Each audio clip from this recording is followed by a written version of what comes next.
The Lord has been showing me in silence how these spirits work, what they look like, what they act like, their conduct, their behavior, their language. And when I say their language can mean their patterns of how they act, of how they plant themselves in certain things. It doesn't have to be like a verbal language, but the Lord is teaching me and pulling back the curtain on the patterns. As I'm saying that, he's showing me a white and black chessboard, but he's showing me he's teaching me things basically on demonology. He's allowing me to see things in the silence. And this is what the Lord gave me: prophet versus python. And I'm going to start with the prophet. The prophet will tell you the truth that aligns not only with the will of God, but the word of God. The prophet will point you to the narrow path, the path of salvation. And in salvation, one must have truth.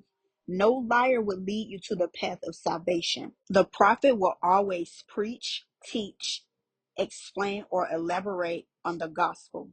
The prophet will not ask you things as a starter point for the sake of gaining access to a fragmented piece of your mind or soul. The prophet will not wing it. They will utterly speak or tell the message of God. The prophet will not tell you the beauty of your blessings, but will also warn you not to idolize the blessings nor seek the blessings alone. The prophet is well taught in the importance of Matthew 6:33, which says, "Seek ye first the kingdom of heaven and all of its righteousness, and these things will be added unto you." The prophet will not caress your ears with what you want to hear. Instead, the prophet will tell all the good, the bad, and the ugly, and how the lack of properly stewarding the things of God can bring about judgment or chastisement. The prophet will not just speak dainty and obvious facts. They will speak divine truth that is rightly divided with the gift of heavenly discernment. The prophet who is filled with the Holy Spirit will speak such a profound truth that it will impart a divine revelation straight from the throne room of I Am into the lives of the sheep. The prophet will not prophesy to your emotions. They will speak directly to your spirit, and the words they speak will either cause conviction, the reverential fear of God, warning, mercy, or grace from God. The prophet comes to be about their father's business. They don't hang around for validation or praises from men. Now we're moving on to Python. Python will tell you 98% truth with 2% lie. A little leaven leavens the whole lump, according to Galatians 5:9. Python will repeat information based off of your emotions and the lust of your heart, meaning Python may know you desire to take care of God's sheep, but he will also give you the tools to manipulate others in order to benefit yourself. For instance, you may be running a donation. The Lord's instructions are to use all the proceeds for the homeless, but instead you took a percent because you received more than you expected. You then manipulate yourself and say, "Surely my reward comes from being obedient. I can give myself $200. This is self-manipulation that's rooted in self-idolatry, which has now caused a stumbling block that opened the door to hindrance, delay, stagnation, or even death because of the greed of a lie. Think of the story of Ananias and Sapphira in Acts 5, verses 1 through 11. Python will give you dreams and visions based off his perversion of a person, a situation, or a circumstance.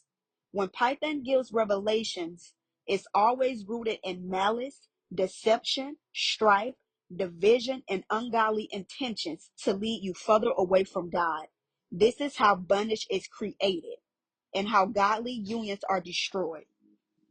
Python will mimic your tongues, place a strange fire in your bones, and lead you down the path of predictions based off of patterns and repetition of familiarity. Python will lure you in with the rod of truth, but the hook has the bait of seasoned deception on the end.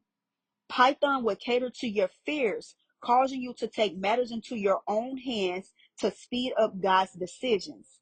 You will then think that you are doing the work of God, but in all actuality is works of self, trying to move the hand of God.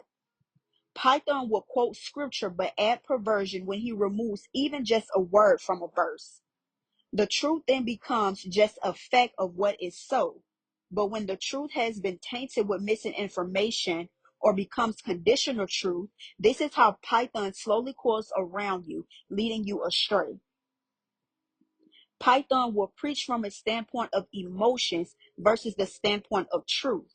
The Lord is reminding me of Jeremiah 17, verse 9. The heart is deceitful above all things and desperately wicked. Who can know it? Python will weaken your foundation when you are not paying attention to your posts. And this is why the Lord is saying that we must pray diligently and without ceasing. Python will always have prophecies that are connected to demonic agendas. Python will agree with the truth, but also plant intrusive thoughts into your mind. And that is the end of the portion of Python.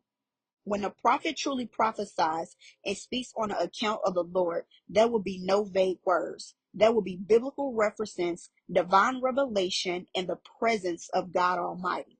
When Python prophesies, there will always be confusion, feeling unsure, or feeling as if things that were said just don't sit right. The prophecy will stick for a moment, but days later, doubt starts to fester. A prophet of Python will always have seeds in his jaw. When the prophets of Baal speak, seeds are being sown into those who lack biblical knowledge. Prophetic words should not feel like a tarot card reading, nor should spiritual attacks occur thereafter. And this is what the Lord revealed to me in the secret place in the teaching that he had gave me. And if you enjoy this teaching, leave a comment, leave a Bible verse, or a revelation that you may have received personally while listening to this.